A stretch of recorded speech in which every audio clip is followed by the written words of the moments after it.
Geeks of the Realm, and in this video it's going to be our first video on role-playing. Now role-playing is my avenue into wargaming when I was 17 year old. I got introduced to it by a really good friend of mine who introduced me to a DM. Now this DM said, oh, why don't you come along, play a game and we'll see. Now I never played it before and I thought, well, I'll come and give it a go. So I went in, didn't know what to expect. From the first game I was hooked. Very good bunch of lads, a good idea, you know, having a good laugh, good crack, and then from there it was just brilliant. And it's a good way of sort of using your brain to think of different tactics you're going to use and really getting yourself out and enjoying yourself. So what I'm going to do is I'm going to show you some of the items I have, some of the models I use, some of the scenery I use, or things that I use in my game that I run. Just for you guys, if you're interested to, you know, if you want to run a game, these are the things that I have, and I think some of them are essential that we need. So stay tuned and we'll come back with all the stuff on our table. I'll see you in a sec. Right, if you are considering running your own role-playing campaign, you know, it doesn't just have to be Dungeons and Dragons. It can be anyone. There's all sorts out there, from Stargate to Dungeons and Dragons to Star Wars. You know, there's a whole variety of role-playing games out there. Now, if you're considering getting into it and running your own campaign or running your own game, as it were, on this table there is a few items here that you're going to need as essentials.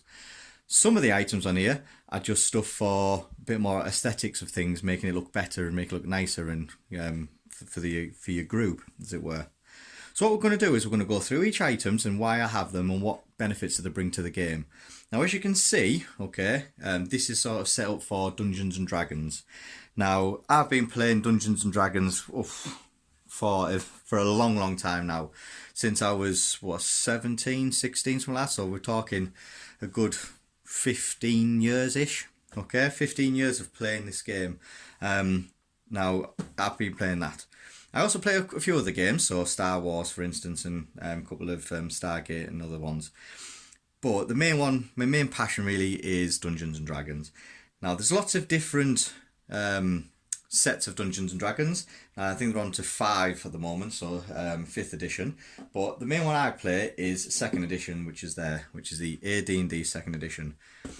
So when you're considering getting into role-playing and becoming a DM, you're going to have to choose your edition or your game you want to play. Now, as you can see, D&D's got a lovely starter set. So this is the 5th edition starter set, and you get everything you need. You get dice, rule books, character sheets, a couple of already made characters in the actual starter set. So if you wanted to, you could look at purchasing this and then just getting on and playing a game if you wanted to. But if you kind of know, or you've been playing for a while but you really want to get into it and become a DM, and you don't really need the starter set, you could just get other books. So this is the 5th edition one, which I've played a couple of times, but I prefer 2nd edition. Okay, so these are the stuff you need. So when you're playing the game, you're going to have a set of rules, a set of books that will give you guidance on things. Now, one of the main ones as a Dungeon Master is obviously the Dungeon Master's Guide, okay, which is this book here for AD&D 2nd edition. Now in here, it's got everything that you need to play, you know, talking about alignments, so either good, evil, neutral, magic, how magic works, how combat works. It's basically a step-by-step guide of how to play encounters, how to play the game, and how to roleplay it. It'll help you out. Now, when you play a game and you have the Dungeon Master rule, you can follow this to the T if you want. You can read it all and go, right, that's what we're going to do, exactly the same. However, my suggestion is always throw in a few bits of house rules.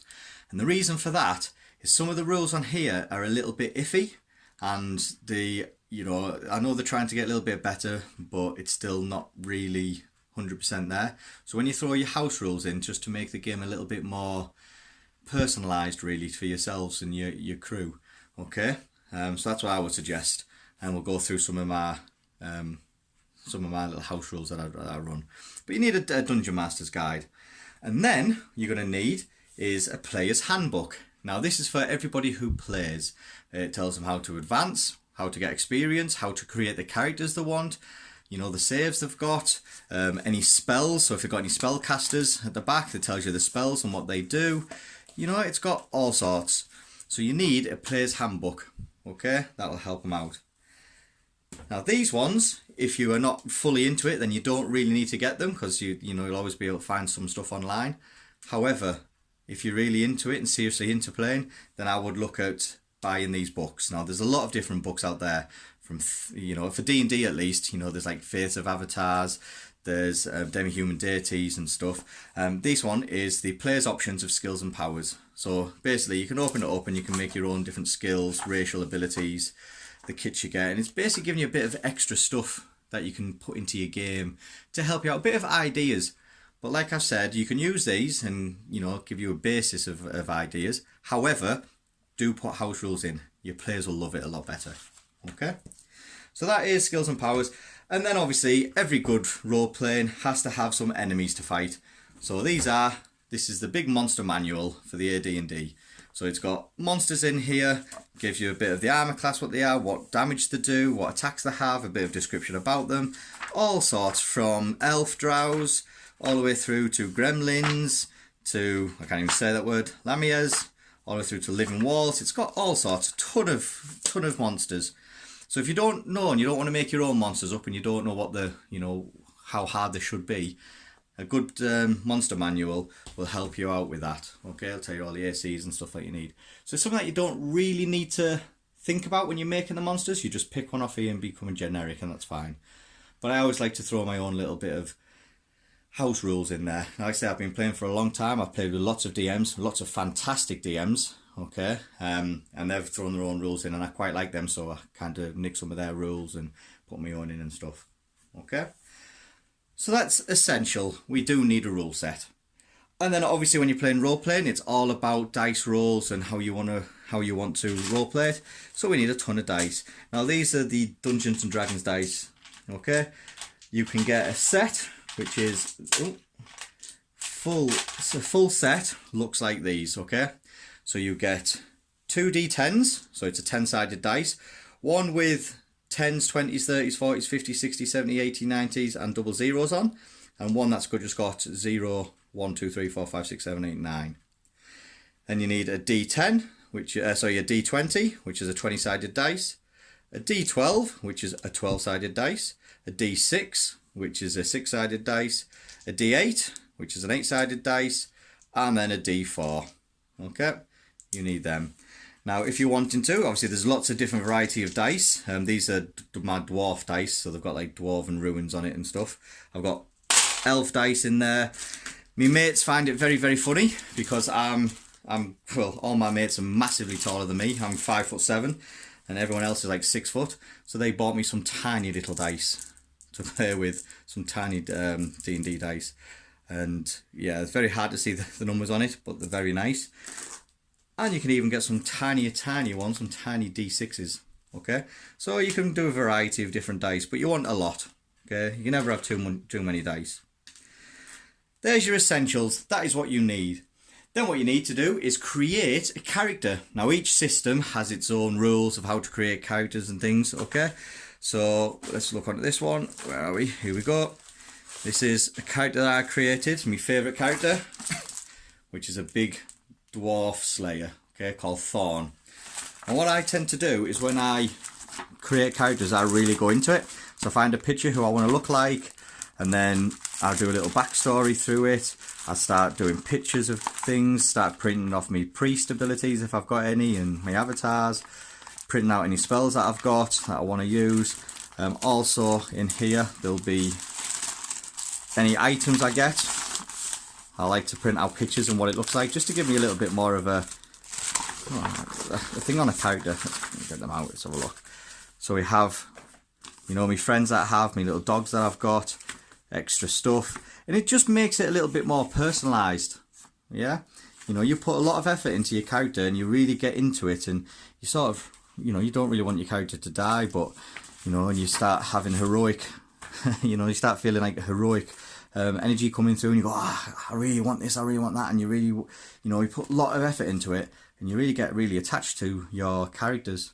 Okay, you'd be surprised how attached you can get to a character, especially when it dies. You do feel a massive hole in your heart, really, if a character goes. But never mind.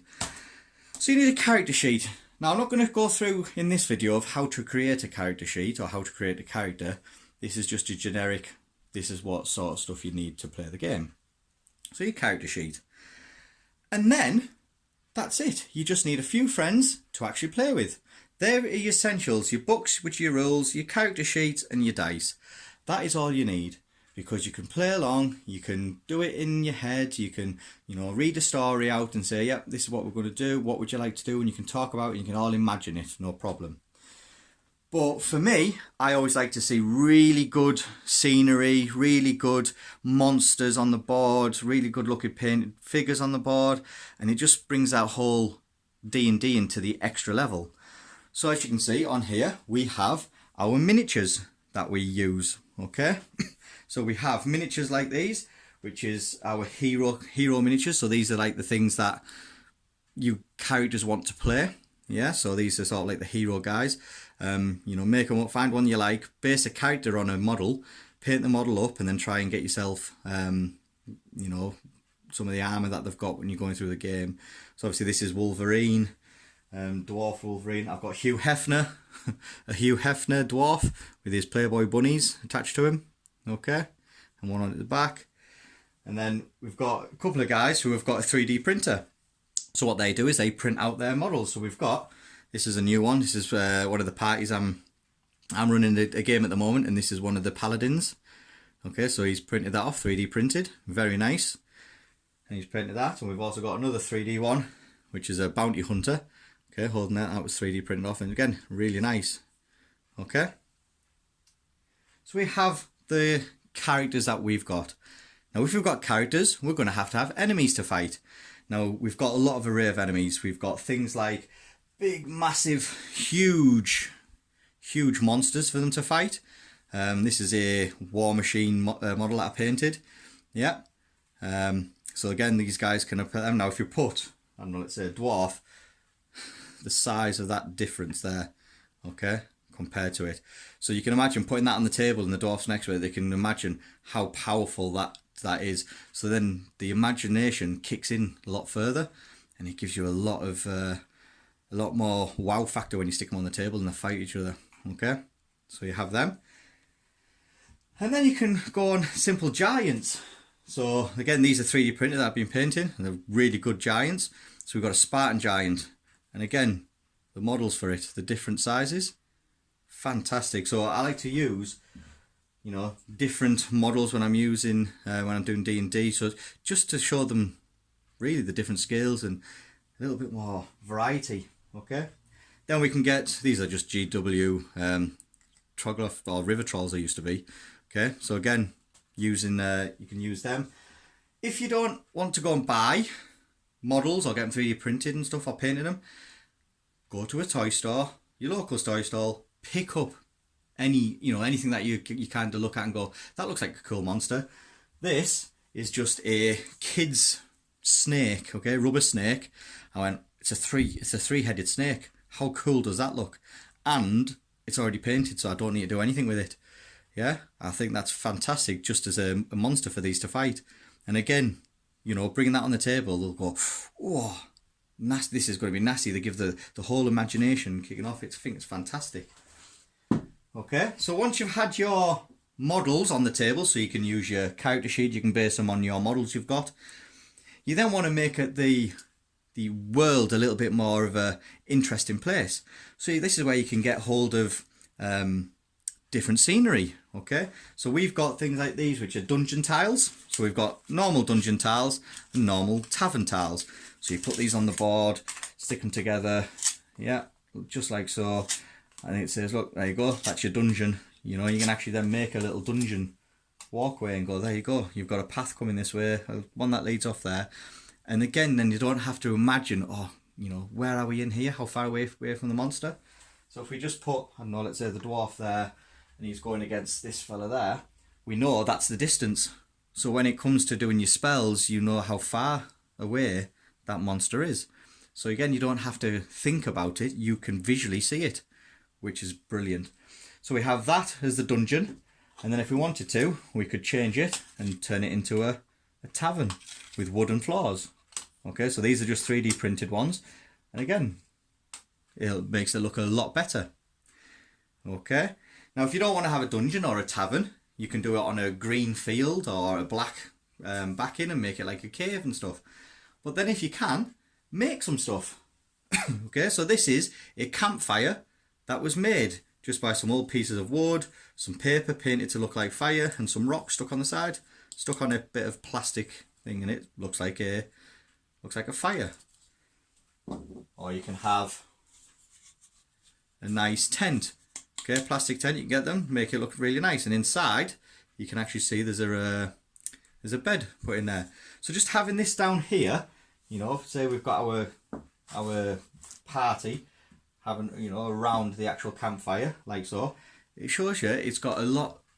Just having that little bit there, it gives it a little bit more realistic for them, so your players don't have to then imagine so much, because one player's imagination is going to be completely different to another, and they'll say, well, I thought I was this way, I thought I was this far away, or this, you know, there's always I thought. If you have models on a board, you can see what the distance is away from them, where you are when you get knocked over or when you get injured, or where the monsters are. You can have them all there. Okay, so let's say we have our female giant, okay, coming over, and one of your dwarves said, well, I thought I was right next to him. Well, no, you're not, because you can see the distance. Okay, so this is why I love having all this different scenery. If you don't want to buy it, make it. Like I said, you know, most of this stuff you can make on the cheap. There's really awesome YouTube channels out there that deal with making scenery for D&D and stuff. A lot of American ones, so DM Scotty, that's a fantastic YouTube to go to. There is Wylocks, check his out. In fact, that is the Wylocks 3D printed tiles, the true tiles they do. I made some of his original ones, but they're 3D printed, and I must say that, you know, they are a lot thinner and easier to use, so you can get them 3D printed. There is the Black Magic Crafts, use them out, or the Terrain Tutor, have a look at them. They'll go through how to make stuff for D&D. Fantastic. Then what you can do, you can even buy your sort of scenery. Now in here we've got scenery for bars and for tables, you know, so we've got tables on there. So if we set up our bar up, we could do that. So right, we've got a couple of tables there, just like so. We have a couple of crates, yeah, so we can stick some crates down. We've got some, you know, wardrobes sticking at the sides. We've got a pizza oven. You know, there's all sorts you can get hold of, and these are just, some of them are 3D printed, and some of them are from Mantic Games. So you can get the terrain crate and stuff. Yeah, you can see we've got doors. We've got, you know, weapon racks. We've got altars. Okay, so there's all sorts you can get hold of just to use. Yeah. You know, well, these are GW's, just chests from the Azurite Ruin set, I think it is. Okay, you can just use them. So you get yourself a couple of storage boxes, like so, yeah, and you can keep all of your stuff for your dungeons and stuff in it. Okay, so these are the stuff I'm just showing you, just in case you're wanting to get into D&D or roleplay and you're not sure if there's stuff out there. Well, as you can see, there's quite a lot. Okay, so that is just to make it a little bit more better. Okay, you can even get some stuff like 3D printed, a bit more terrain uses, so you can actually use these stuff, putting your figures in it and saying they're going over some river. Yeah, some nice 3D printed boats. There is also buildings you can 3D print. There's all sorts these days. So don't just think, oh, I have to play on a plan board. Literally, your world is your oyster. You can make whatever you want. Okay? So that's that. So once you've got your models, you've got your heroes and your enemies to fight and stuff like that. It's all right seeing them, but you can only have so many giants, and you might have a giant encounter quite a lot, and you're going to keep using the same model over and over again. Does that mean it's the same creature or the same person as you're fighting?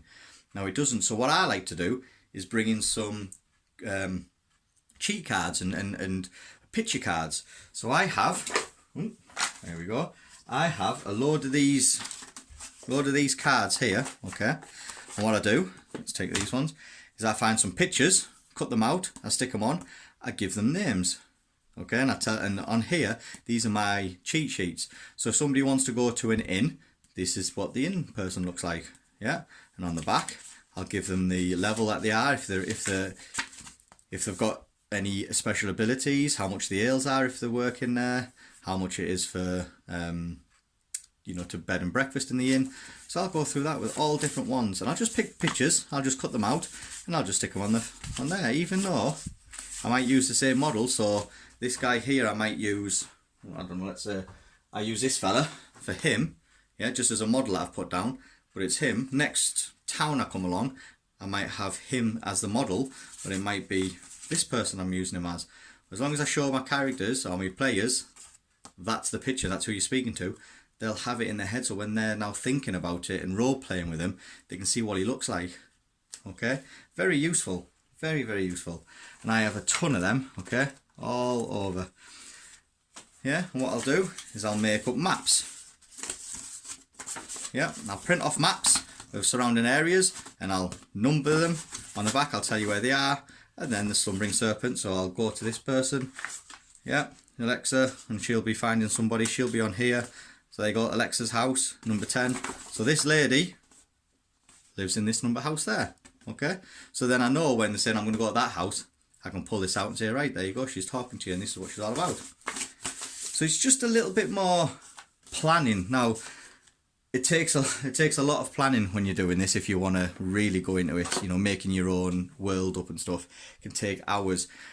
I know a few DMs that actually do put a lot of effort into it, and there's one especially who writes out the whole world, and it's awesome. I mean, literally down to every detail, and he's fantastic, okay, which is really good. So I do like that. But you've got to have a little bit of flexibility in there just in case your party do something that you're not expecting. So you can't have it too rigid. So you've got to think about that, okay? Then, to help you out, okay, that is sort of the other main stuff you need. But then to help you out, if you're just starting out as a DM, okay, and you don't have the foresight to make a world up or to make a module up, there's actually pre-built modules out there you can buy, okay? There's lots of them for the Forgotten Realms. But also, you don't just have to go on the Forgotten Realms one. You can download lots of different ones. So, for instance, okay, I've got this little book here that I've printed off, and there's a couple of modules in here, okay, to use. So there's a module there. There's a module at the back. It'll go through, so you can actually use somebody else's modules.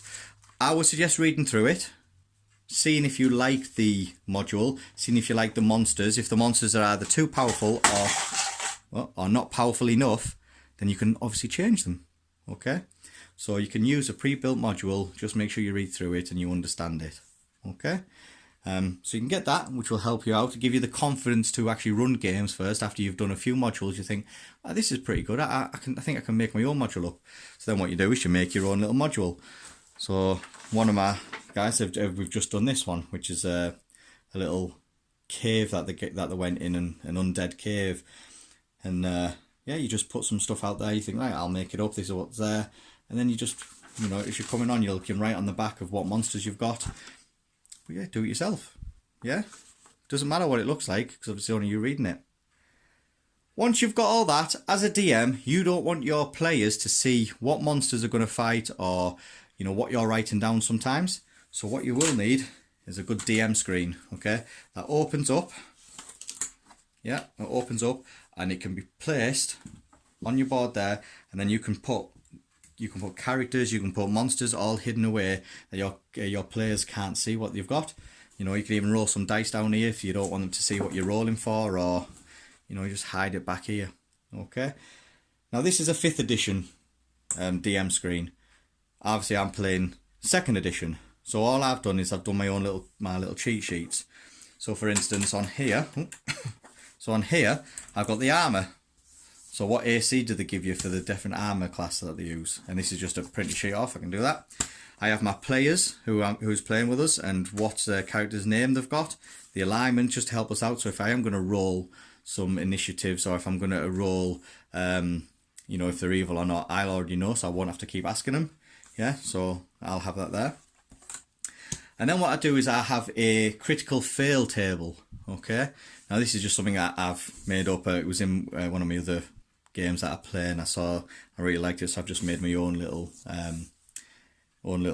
sort of critical failure table. Because when you roll, you know, a natural 20, it's a critical success, which means you obviously it's better damage or whatever you're doing with it. If you roll a 1, it's a critical fail. Okay, now instead of just dropping a weapon and going, oh, that's it, you know, there's a lot of things it could do. You know, you could break your weapon, you could hit your person to your right, you can hit yourself with your weapon. So there's a lot of things you can do. So this is something that I've put out. So if the characters do it, it gives a little bit more flavour to the game as well. Okay. And then what I do is on the back, they're all about money values. So platinum pieces, gold pieces, silver pieces, copper pieces, and how much are they worth in real money to what it's like in the actual game that I'm playing. Okay. I just have a few different sheets like that. There is also other sheets that I stick on. Things like poison saves, you know, for different levels of character and different classes I've got. You know, different thacos for different groups and stuff. Just to give you a little bit of help in hand. Because when you're playing, you've got 6 or 7 characters around your table. And you're there talking to them. You need to have that sort of cheat sheet to help you out. Okay. Then what I also have is I always like to have maps of the area of the realm that we're going to be staying in. Okay, so this is obviously part of the Forgotten Realms. Yeah, so this is sort of we've got the Dragon Course, Cormia, Sembia, and this is the area that we're staying in at the moment. Okay, and when we move on, I'll just print off another one for the Forgotten Realms. Okay, and don't be scared to make your own villages up. Okay, so these villages are not actually in D&D. These are just something that I've made up and thought, you know, it's a lot easier to make them up because you know the characters then and you can set the town however you want. So don't be scared to do that. Couple more things. I've got a random search chart. Okay, so this is where your players walk into a house and it's just an empty warehouse and you think, well, that's a bit rubbish. I don't really want to have just an empty warehouse. There's got to be something. Okay, this is just some random stuff they could find. So get them to roll a percentile dice, yeah? And you could say, right, if you get a 1%, you could find a quill. Okay, if you find 50, you get leather gloves. Just something simple. Because you get always your characters come, right, I'm going to search this area. If you keep searching it, you say, yep, there's nothing there, there's nothing there, there's nothing there. It gets a little bit bored and samey. So I just like to use something like this nice little cheat sheet. There's also baby books with names on it. So, you know, when characters ask, oh, what's that character's name, or what's this, that, and the other, you can open the book up, quickly find a name and say, right, that'll do. Because being put on the spot, you need to be able to get out of it as quick as you can. Okay? So, all these little cheat sheets are really, really useful. Okay? Couple more things you're going to need is a range ruler. Now, the reason for this is to help you out with spells and shooting your ranged weapons and stuff, because certain spells have a certain distance. Now this is just something that I've got from a Warhammer Sands of Soul Wars box, and it's basically in inches, and most of the time every inch is 5 foot we play. Okay, so the character can move, you know, 6 squares, you know, so it's going to move 5, 10, 15, 20, 25, 30 feet it can move in a round, or sometimes it can move the whole lot depending on what class it is or what race. So you need a ruler or a ranged device just to help you measure how far you are, if you can charge, if you can use the magic and things. So it's very useful to have hold of.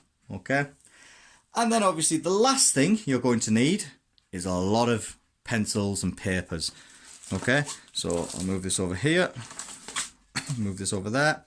We've got a ton of pencils, all different rubbers as well, just in case. And then paper, lots of paper to write your history on there, to write any adventures they're doing, anything you've given out, any items they've found, just to help the DM keep track of where their characters are and where you're going to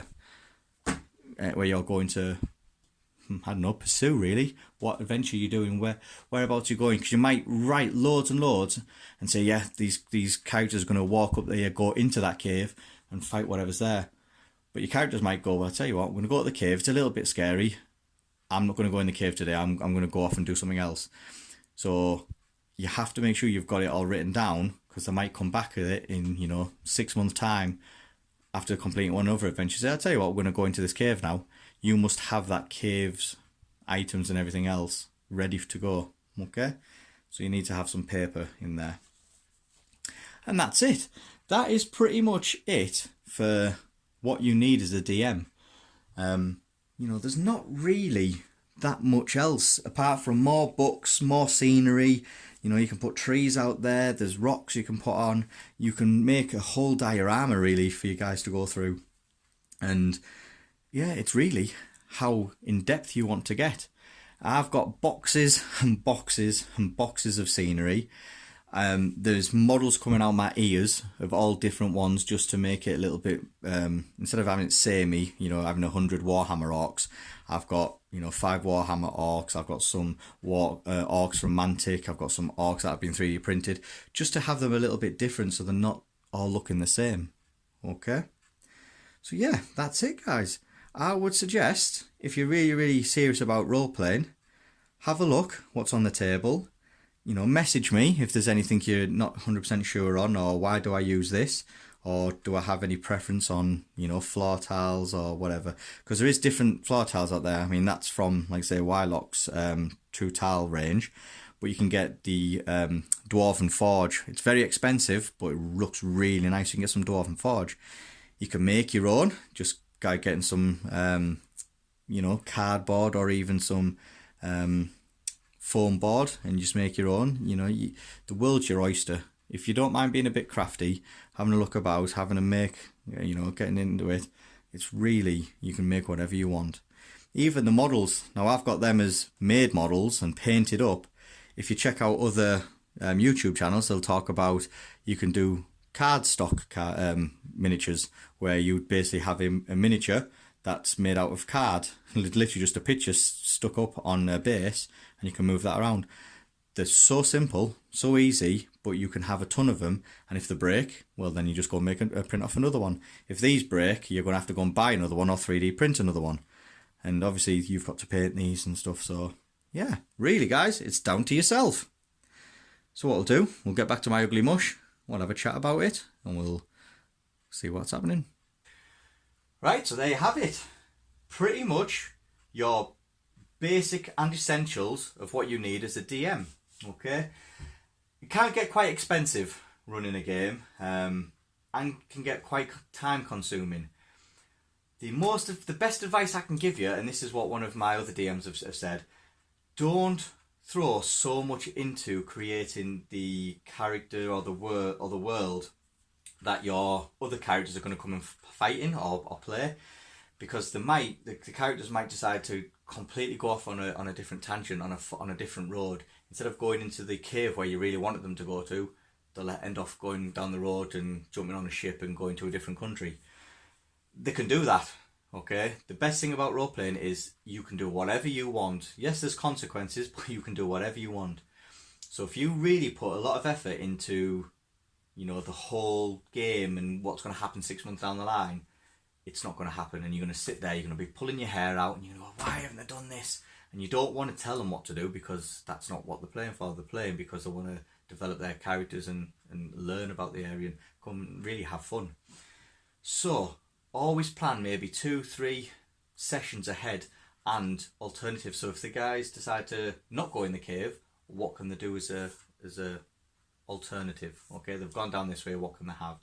So always have some sort of random encounters. Okay, now I've got a book somewhere where it's random encounters, so we'll go down and say, right, they haven't gone where I wanted them to go. Okay, no problem. What we'll do is we'll have a look in this book. All right, guys, roll as a d20. Okay, they'll say, oh, they meet a merchant who's coming down, and they want to talk to you and they want to have a trade off or something. That's a different random thing they've got doing. They can go and do that.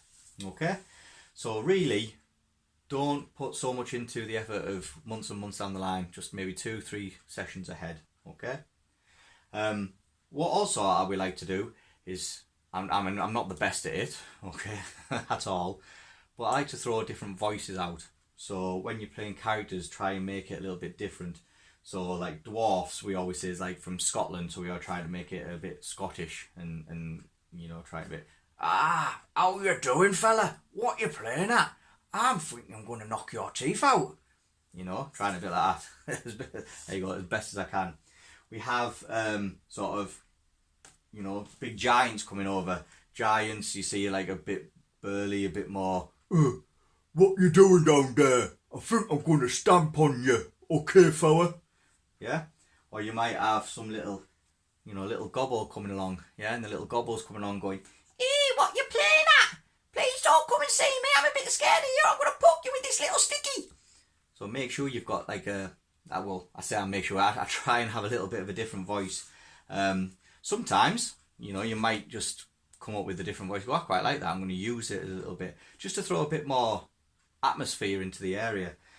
I also like to have a bit of music playing in the background. So on the phone, I'll put YouTube and listen to, I don't know, Lord of the Rings or something like that. Soundtrack in the background on quiet, just to give a bit more ambience, just to really give it a little bit more an experience for them. Okay. So, yeah, if there's any questions, then please, don't ask me how I do the voices, because I don't even know myself. But if you've got any questions or anything like that, please leave a comment. I'll try and answer it as best I can. The different house rules that we have, you can ask me, what we've got, but things like the critical fail table. I mean, we use the critical hit tables from, the actual D&D books, but sometimes they're a little bit rubbish, so we put our own spin on things. Some of the spells are either too powerful or not powerful enough, so we either up the power or degrade the power. Okay. The racial abilities they get, some of them are a little bit pants, so we might up it, or, so we sort of look through it and go, right, what do you want to do? Someone wants to be an assassin. There isn't an assassin class in 2nd edition. Well, there is, but if you're going by the extra books. But if you use the player's handbook, there is no assassin's specific character. You'll have to be a thief. So what we do is we try and tailor it a bit more of an assassin, so we try and work on what it is the characters want to do. So we sit down and really go through it and how they see the character develop. Because the idea of this game is the guys are coming back, not because, they feel that they need to. They'd come back to have fun. And if you're not making the game fun for them, and it's, they're always arguing with each other, or they're just miserable and they're not getting what they want, and it just kind of goes, I'm just coming here just to make numbers up, they won't turn up. So you want the guys to really enjoy themselves, so try and give them what they want, but not straight away.